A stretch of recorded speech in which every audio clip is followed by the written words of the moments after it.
Ну что, вроде бы все готово.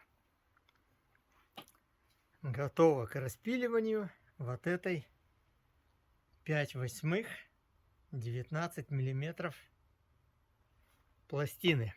Мне ее нужно распустить.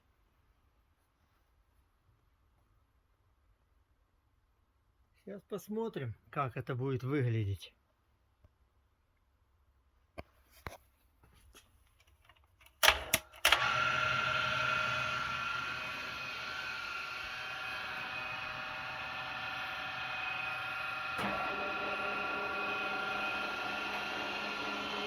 Я поставил 120 оборотов.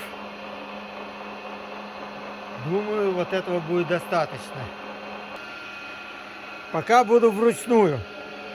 Посмотрю, как она пойдет вручную, чтобы понять, с какой скоростью мне подавать.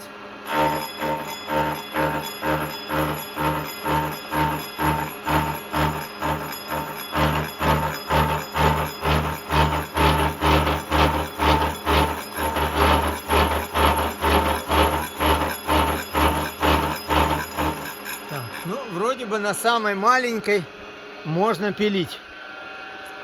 Сейчас посмотрим. Самая меньшая.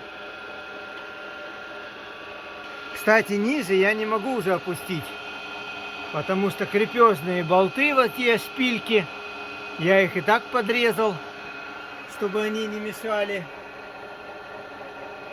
Оба вот эти шпильки я спилил. Так, поставил на самые маленькие обороты. Посмотрим.